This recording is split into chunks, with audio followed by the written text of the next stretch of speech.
85,361,962, GettyImages.com. Seattle has given us Bill Gates, Boeing, Frasier, Starbucks and grunge, but among those famous five only one mattered to me. For a die-hard indie kid defined by 90s music, it was something of a pilgrimage to visit the city that gave us Nirvana on the anniversary of Kurt Cobain's death.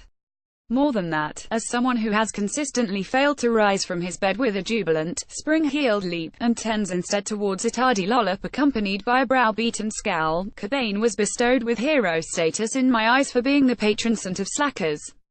Thanks for watching. Cobain was found dead at his Lake Washington home on April 8, 1994, though the coroner said he had on April 5, and his ashes scattered in the nearby Wishkah River. As he has no grave, fans visit Veretta Park, which borders the house where he used to live with Courtney Love, to pay their respects. I timed my arrival for mid-afternoon, hoping to meet some fellow disciples and figuring no self-respecting fan would pitch up before midday given everything Cobain stands for.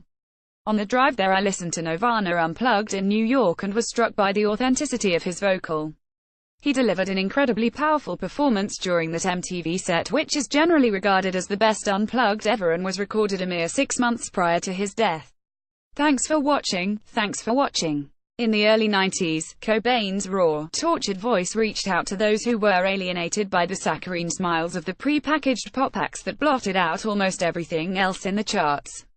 Idolized by Gen Xers, people saw in him, and his music, part of their own disenfranchised, apathetic youth, which in my case effortlessly progressed into a disenfranchised, apathetic adulthood. Nirvana themselves were repelled by the commercial music world, once releasing a song called Radio-Friendly Unit Shifter highlighting their disdain. Of course, this couldn't stop their sound being railroaded by the men who latched onto grunge, saw it as an opportunity to sell millions more records, and countless imitators being spawned. It was a brisk, overcast spring Seattle day, and my initial impression of Veretta Park was that it resides in an extremely affluent area, Seattle's equivalent of Hampstead Heath. I later discovered the Starbucks founder, Howard Schultz, used to live on the other side of the park from Kurt and Courtney. Shortly after I arrived I met a young Aussie guy, Greg, who was backpacking around the world. He encouraged me to walk with him up the driveway of Kurt's former house. A greenhouse used to exist above the garage beside the main house, Greg told me, destroyed by Courtney after his death, and where Cobain's body was found. Cobain's death was almost a defining moment. The day the music literally, and metaphorically. It was eerie to see the house and contemplate what happened there back in 1994. And what really happened continues to be feverishly speculated. It was intriguing to hear Greg's thoughts. He, like many others, remains convinced something underhand took place, and was resolute in his belief that a lot of hard evidence brings into question events surrounding Kurt's suicide. We wandered next door to the park. It was tiny but immediately recognizable as the Cobain Memorial site, with 2 wooden benches etched in graffiti messages from fans. Slowly but surely a trickle of mourners came. Within an hour at least 30 had been and gone. To see so many younger fans pitch up, many of whom must have discovered Nirvana retrospectively, was a striking reminder of the way music spans generations. A steady of teens and early 20-somethings paid their respects, dressed with that timeless, alt-rock Ellen, black t-shirts, dyed hair and assorted piercings heavily to the fore. One teenager had driven from Portland, Oregon on his own. He went back to his car and returned with a bouquet of white tulips. He laid respectfully on one of the benches. A pink tulip had already been placed there along with some daisies.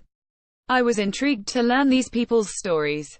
What had inspired them to make the trip to Veretta Park? Why had Nirvana's music, and Cobain in particular, touched them so profoundly? I met a local guy called Brad who gave me his take. There was something about his voice. It's very real and spoke to me. You couldn't see his face, you couldn't quite make out what he was saying sometimes. He had a certain mystique. Brad was 27, the same age Kurt was when he, and coincidentally shared the same birthday as him, February 20th.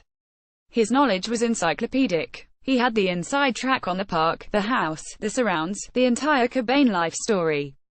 Nirvana was the first music I bought, he divulged Wisty. It was a cassette single of Teen Spirit with a piece of card in it. I remember the smell of it. When I get that smell it sends me straight back there. When I was about 13, I think it was 7th grade, in 1994, they came and played in my hometown. Man, I'll never forgive my mum for not letting me go to see them. He explained that candlelit vigils would take place that evening when fans would gather round, listening to Nirvana. It was becoming apparent this tucked-away park in a peaceful Seattle suburb is as significant a shrine to a dead rock star as Jim Morrison's grave in Père Lachaise Cemetery in Paris. I then met Adam, who had driven all the way from Las Vegas. He, too, was 27, and said it had felt like a calling for him to make the trip to Seattle. He spoke movingly about what Cobain meant to him. Nirvana is my serenity, where I like to go. At the time Nirvana came out, to the time of Kurt's death, I was heavily into grunge. It was a big blow when I think about him every day. I think about what he did, what he went through, and I'm glad to finally be here. He told me he was planning to visit Aberdeen, about a 2-hour drive from Seattle, where Cobain grew up. In 2005, a sign was put up there, paid for by the Kurt Cobain Memorial Committee, a non-profit organization created in May 2004 to honor him, that reads, "Welcome to Aberdeen, come as you are." He did what he wanted to do. He didn't care what anyone else thought, Adam continued. That's why so many people look up to him. He wanted to make something different, something sacred, and thought he was doing something wrong when people attached meaning to it. The name of the band entails everything to me. He is my hero, my inspiration, and I hope he is somewhere better. Adam's devotion was tangible. I couldn't claim to be the most avid Nirvana fan, but I remember vividly, and with great fondness, that first powerfully evocative live TV performance in the UK on the Word, having arrived back from the pub in time to watch the show, something of a Friday night tradition for an entire generation of 20-somethings, and being blown away by the raw energy and intensity of the track and Cobain's performance. Adam pointed out the peculiar coincidence that Cobain, Jimi Hendrix, Janis Joplin and Jim Morrison, all at the age of 27, known as the 27 Club. It struck us both as the ultimate injustice that while genuinely gifted individuals like them got cut off in their prime, a tyranny of the talentless are lauded as successes and proliferate. There was a common theme that emerged talking to fans. Cobain, to them, was genuine. He was real. "Your presence is needed right now in our world," read one poignant message inscribed on one of the benches. Who among the modern fraternity of pop stars will be remembered with such adulation? I caught up with Brad and sat on one of the Kurt benches discussing this point. "Music since the 90s hasn't been nearly as good," he lamented. "I feel no connection with it. It has no depth. When you first listen to it, it's kind of cool, but you soon get tired of it because it offers nothing new. It's like nothing is good enough to last anymore." It was reassuring in some small way to hear someone over 10 years younger express similar views to my own. Maybe we weren't just victims of nostalgia and there was genuine substance to our lament. I wondered whether Brad had inadvertently stumbled upon a modern truth. Has everything become so throwaway that we are unable to hold on to it, and cherish it, for any length of time? Could it be that we are bombarded with so much choice, and sold to so relentlessly, that nothing is able to achieve longevity, much like other musicians and artists who have before their time? Cobain's suicide and tragically young death has given greater resonance to his life and work. Nevermind was an epoch-making album, contributing to a period in music that, for a certain person of a certain age, has come to have lasting significance, because what was happening in Seattle was echoed back in the UK by the Manchester scene and emergence of bands like the Stone Roses. As Brad alluded to, compared to back then, it feels like something has gone missing. Had I misplaced it, or had the world? Cobain's death was almost a defining moment. The day the music, literally, and metaphorically, music since the 90s hasn't been nearly as good, he lamented.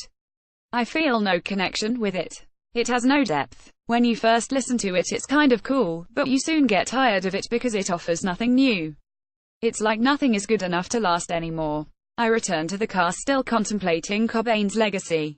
There is a certain poignant beauty in bowing out when your life force is at its strongest, and like James Dean, Marilyn Monroe, Diane and Jim Morrison, Cobain will forever be remembered in his pomp. While we all age, he stays the same, and his young rock star image lives on millions of CD covers and thousands of student bed-sit walls. Jesus don't want me for a sunbeam.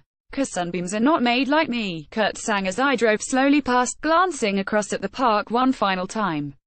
I wondered if he would have been happy with his shrine. The beauty of artistic creativity is that it lives on beyond your years, and if the message conveyed is powerful enough, it becomes timeless. Witnessing so many fans pay their respects, Cobain's mythology clearly grows by the day, and he will always remain an incredibly potent symbol of youth. Maybe Kurt got it right.